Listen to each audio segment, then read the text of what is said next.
If you're enjoying the Heath Geeks Book Club podcast, we'd appreciate if you hit the subscribe button, leave a like, rating, or review, whichever your preferred podcatcher platform allows. This episode is sponsored by Well Balanced Nutrition and 360 Health.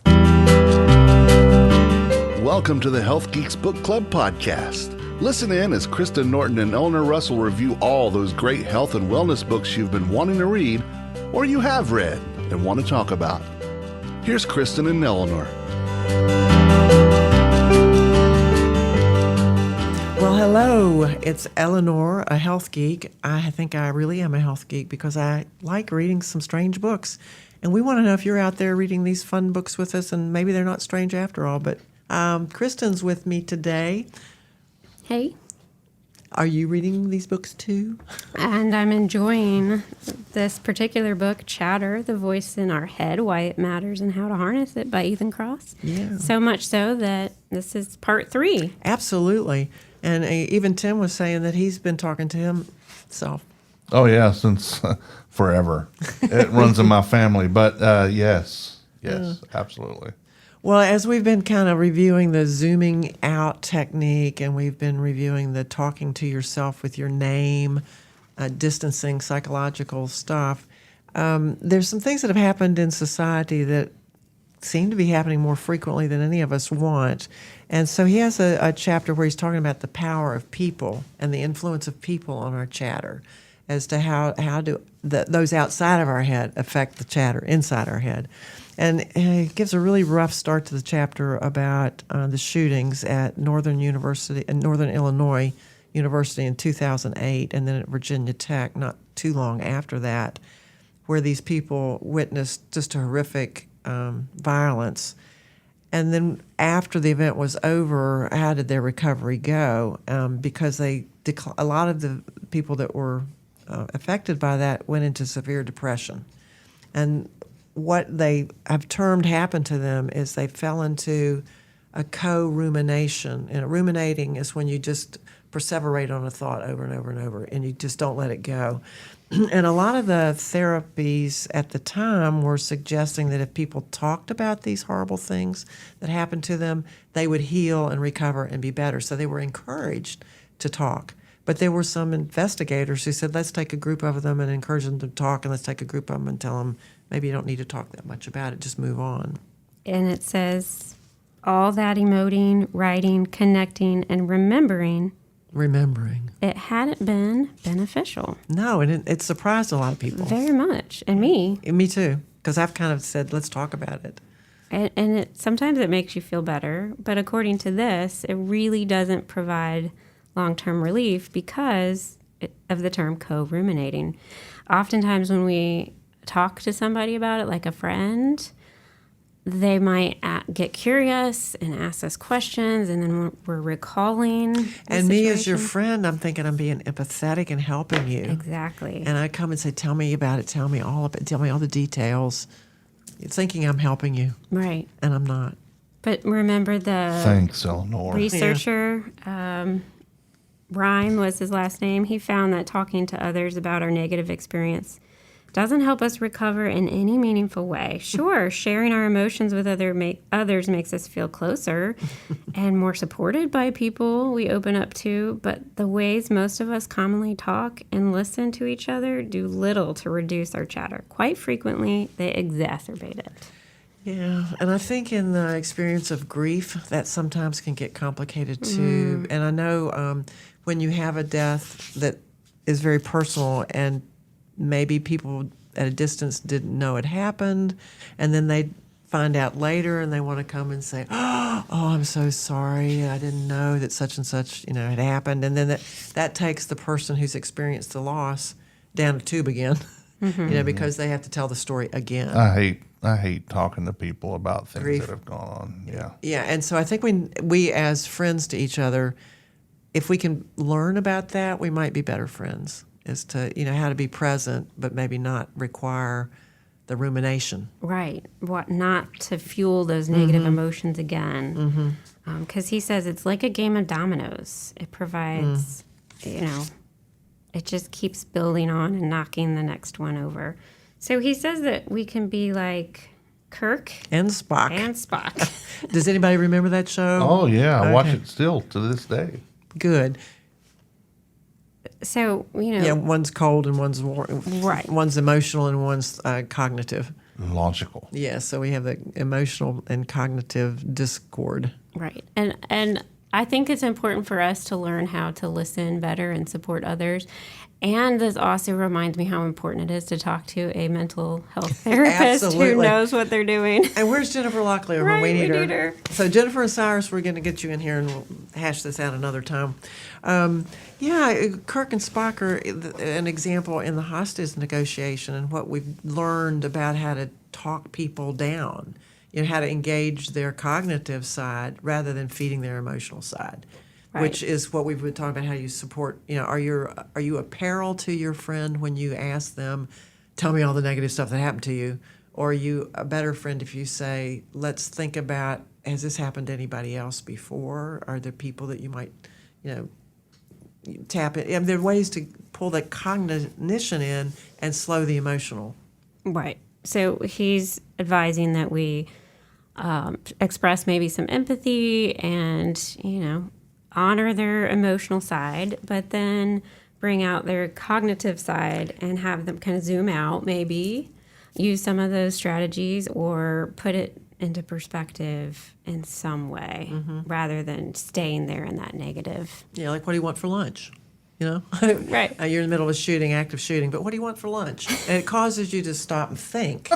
Those sorts of things might change the trajectory of the person. Well, other than that, how was the play, Mrs. Lincoln? Oh, geez, maybe not.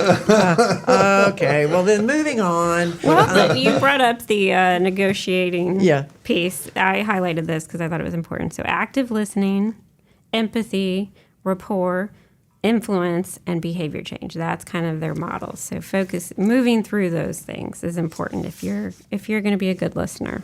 And a good hostage negotiator, Yeah. which we need. We need those. And he encourages us, right? Like we might have a friend who's really good at listening about this topic or an advisor on this topic. And Ethan says, research indicates that people who diversify their sources of support, turning to different relationships for different needs, benefit the most. Mm-hmm. And it could mean that you're not overtaxing one person with all of your issues. Mm-hmm. And wearing them out. Mm-hmm. Yeah, and becoming a social repellent. Right. So build your chatter board of advisors, he says. Mm. Well, he also talks about awe in that the experience of, like you go to a mountaintop and see a sunset and you just go, oh. So maybe you don't invite them out for lunch, but maybe let's go on a hike. Right. Or watch the sunset. Something, because when you're in the state of awe, it really separates you from all this other stuff. It makes you realize how small you are in this big world. Yeah, and I liked how he was talking about that because I don't know that I've read much description about the state of awe. There's a whole book on it, and I kind of want to add it to our list. Okay, let's put it on the list. Okay. Yeah, that'll be fun. And I'll learn more about that then. Well, since we were talking about outside on the hill, that takes us to the effect of nature on our chatter. And there was a really interesting study with hospital patients that had rooms that had windows that could see green things, and they seemed to recover better than people that were staring at a brick wall in the interior cubicles. And then so some other people started looking at that as well, and it gets to be an interesting thing about the effect of nature on our mental state and health and the chatter that we do. So in Chicago, there was a Robert Taylor Holmes architectural community where they built these. How many floors were in those buildings? Something like 16 or 17 stories, and apartment living, and concrete, and stairwells, and nothing green. And if somebody had a window that did look out on the town, they seemed to have a happier go of it than those other residents. And somebody started picking up on, why are these communities deteriorating, and why is there so much anger and discord in these communities? Because of the way their living spaces were designed? Is that interesting? Mm-hmm. Yeah. And we learned a little bit about this, I think, first in the telomere effect, and then through, of course, forest bathing. Oh, I love forest bathing. And how important those green spaces are and how they can affect so many things in our Mental life. health. So I love this. He says, to put it another way, that only slightly exaggerates. Green spaces seem to function like a great therapist, anti-aging elixir, and immune system booster all in one. Amen. So get yourself some green space. All right. And I mean, they say even pictures of nature can make a Help. difference. So if you're in kind of like a closet of an office, but you put a picture of the woods, that's still going to have a positive effect on you. You know, they have those wallpaper murals that some people use. And they also, in these fluorescent light boxes, the little translucent cover, you can buy nature scenes to put in those. So, like if you stretch out and look up, you can see the sky or something. It's interesting that the artists are working on creating spaces that create a healthier environment for us if we cannot be in a natural environment. Well, you know, someone who struggles with focus sometimes, I was really intrigued about the way he was describing nature in terms of its ability to increase our focus, because it's kind of, what did he call it, a soft focus. If we're looking at nature, we're absorbed in it. Like, let's say you're looking at a waterfall, you hear it, you're intrigued by it, you're drawn to it, but it's not taking a bunch of working memory to process it. So it's a nice way to refresh our focus. Mm-hmm. So I loved that because I thought, if we could all just take a break from our computers and go out and look at a flower. Just for 15 minutes. Look at the grass, look at the wind, look at the trees. How that could rejuvenate our focus and therefore help us have a positive mindset and positive self-talk. Mm-hmm. And be happier. And be happier. Because he says, if you don't have that room in your head for working memory, you're not going to be able to implement these tools that he's talking about, and you're going to be stuck potentially in that negative chatter. Absolutely, yeah. When we read Forest Bathing, the thing that I kind of remember about that was to engage all of your senses. That when you're in the woods, stop and then touch something like a tree, feel the bark, but then, sense the wind on your skin, smell the smells around you, and then look. And, once you kind of engage all that, it goes into the neural pathways to different centers in the brain. And so it's moving you out of that fight thought. Or flight, too. Yeah, so really good stuff. So find some green space, find some awe, something that's awesome in your life. And then there's an idea about, we read a book on Feng Shui, I believe. Shui your life every day or something like that. Simple sway. Yes, every simple day. sway, yeah, every day. And the idea of order and how important order around us can be. That I used an idea of the tennis player. I'm into the sport. He was into sports analogies in here, but Nadal, is that his name? Mm-hmm. Yeah. Yeah, the tennis star had all sorts of weird things. He'd put his water bottle in a certain place. He'd fix his hair 3 times or whatever. Superstitions is what most of them call it. Yeah. Well, and he calls called them it ritual. rituals. Yeah. But that idea that it would affect his play, but if he didn't do those things in order, it would upset his skill. There are sports fans who, I'm not one of them, but will only watch games with a certain pair of underwear or a shirt on. Yeah, something. right. Yeah. So that idea of the rituals, but what that also takes us to is the belief. That if I believe this is going to work or I believe this ritual is going to work, the power of our belief system is huge. Right. So we don't need to ignore that at all or discount it even. Right. And he goes into the studies on placebo effect, but then pulls that back to, like, do you have a lucky charm? And do you believe that it's going to work? Who is the model, Cheryl Tiggs, that has her baby teeth in a bag? Yeah. I thought, I don't know if I'd share that with everybody. But she has a bag of her baby teeth, according to this author. And she takes it with her when she flies or something. And clutches it, for security. Interesting. It's like, okay, all right. Okay, then. Yep. Okay, we're all different. We're all different. It's all good. It's That's all right. good. Whatever ritual you have or magic Yeah. Placebo. Well, Lucky charm. I have heard through my professional doings of Forrest Shackley, who was one of the first innovators in the natural supplement world and also in the business world. But he wrote a book called Thoughtsmanship way back in the 50s. And he was talking about the power of belief and talking about the thoughts in our head. And since then, we've moved into a really focused literature based on mindfulness and how powerful our thoughts can be to the life we create. And so here again, Ethan Kross is talking about, what you think in your head is going to affect how you behave and the decisions you make and the choices and all that stuff. I think it's really, really important. And so, and also that idea of surrounding yourself with people who are positive thinkers or negative thinkers. It's who you're going to tell your story to. Mm-hmm. And so if you have a bunch of negative people in your circle or your board of advisors, isn't that what you said? Yep. Yeah. Then you're more likely to get some of these perilous outcomes than if you have a board of directors that have a more positive outlook and are believing these sorts of things as well. Yeah, so true. Yeah, who you select to be in that circle of counsel. That brings us to the tools. He sums it up in the back for us so nicely. I'd like to review it. That is about a third of the book, and it's totally worth reading. Yeah.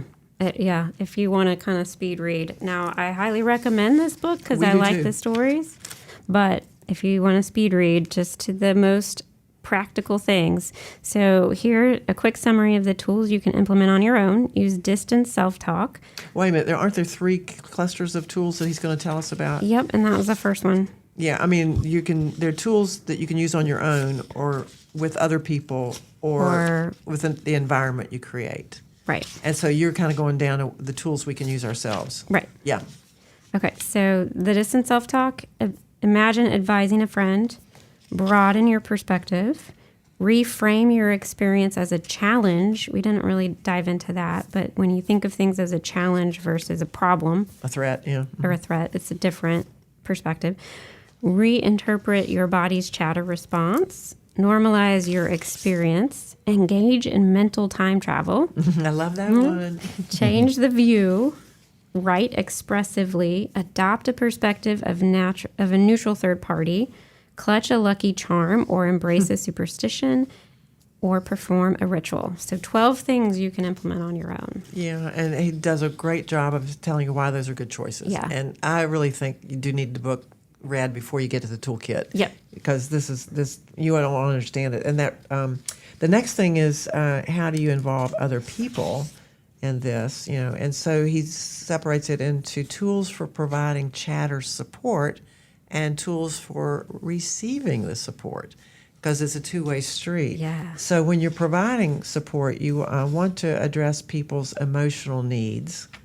You want to provide invisible support, and that one I think is so central. Like Mother's Day was not too long ago, and Mother's Day gifts can be really helpful. Like if someone would do the dishes all day long, and I don't have to do it, and I don't have to ask you to do it, what a gift! Right, and the key is to not have to ask. Exactly. And so if you can be a perceptive friend and say, I'm going to do something to help this person out that I know will make a difference, like make their bed or vacuum their floor, if you have that kind of a relationship. Yeah. All right, so anyway, provide that invisible support. Third thing is to tell your kids to pretend they're a superhero. The Batman of I never had to be told that. You're Batman? You were always Batman? My nickname, one of my nicknames when I was a child was Spido, because I always thought I was Spider-Man, and my dad made me a web out of an old fishing net. Aww. And my mom says, Timmy, she says, what are you going to do if someone tries to pick you up? And I said, I'll just fling my web on them. And she goes, no, seriously. I said, that's seriously what I would do. Well, I like that this plays to, when we're a kid, it's easy for us to imagine that. And he the author talks about how when they asked kids to do that, they performed better when they were acting out a superhero or a cartoon character they loved. Well, I've done that as an adult, but not really as a cartoon character. But when I've taken jobs that I had absolutely no preparation for and couldn't understand why anybody asked me to do it, I just pretend like I could do it. Yeah, fake it till you make it. I think this podcast is sort of evidence of that as well, right? Yeah. You and I both kind of pretended we know what we're doing, and we've done it. And we figured it out. Yeah. You're doing great. Yeah, well, we had some encouragement. Thank you, Tim.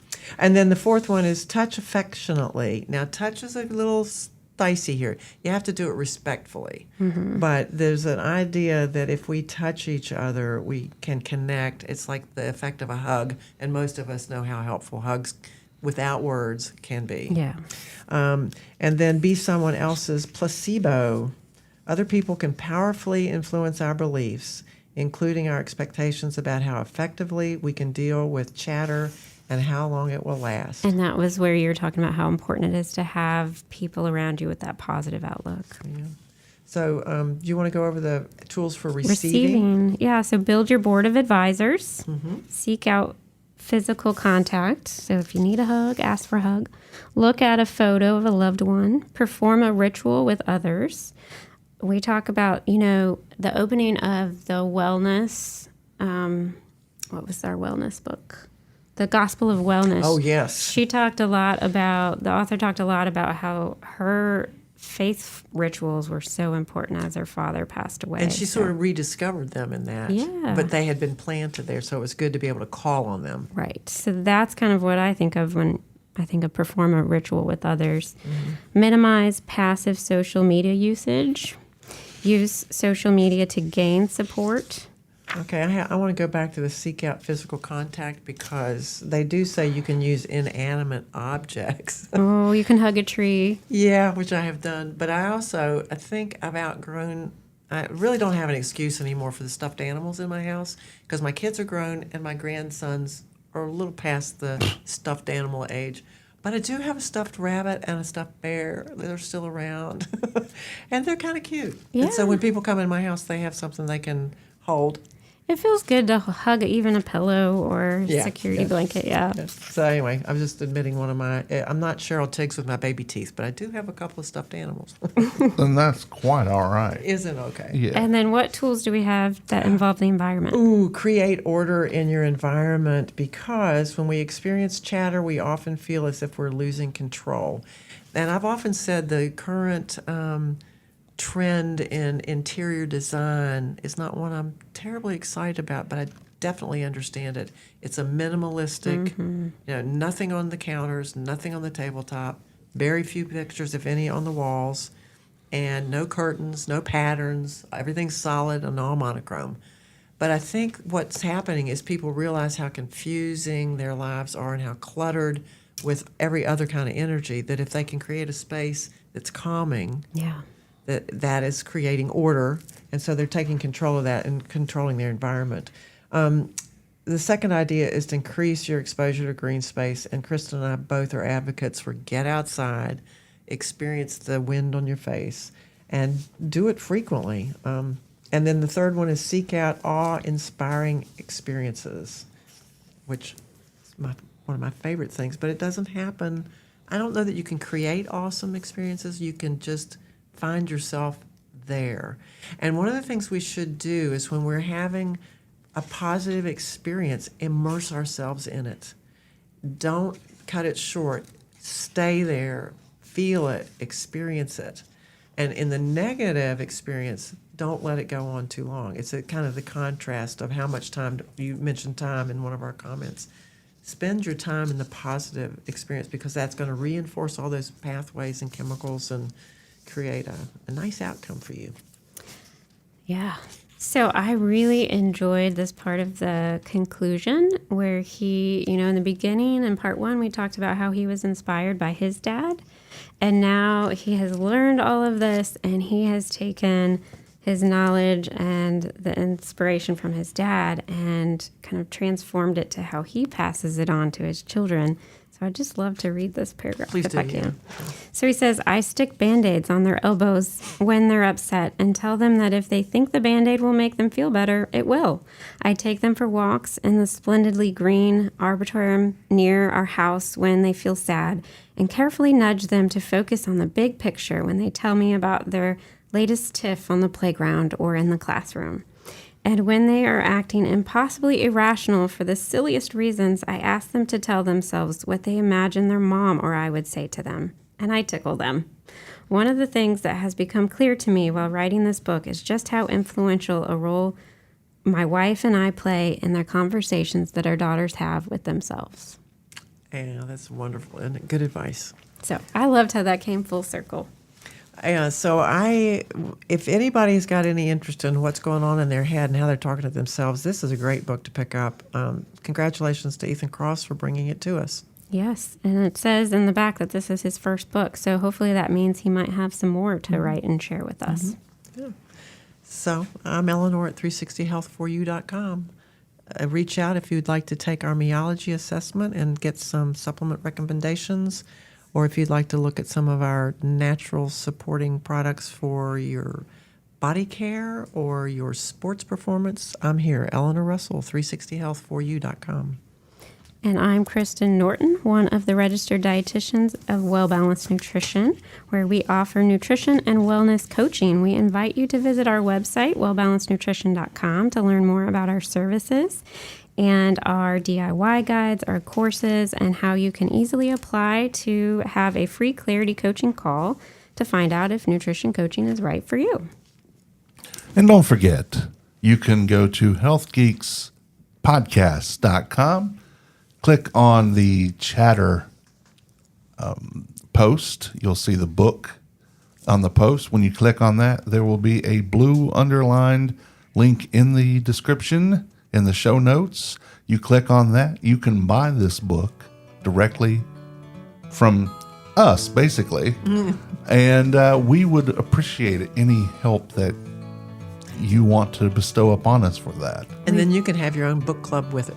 That's right. That's right. We really appreciate your support, from listening to sharing our podcast, talking about it with others, and buying the book through our website.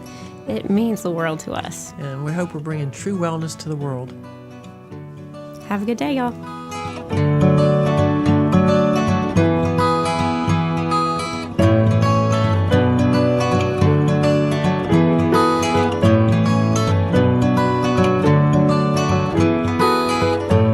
The views and opinions stated in this podcast are solely those of the contributors and are not necessarily those of our distributors or hosting company.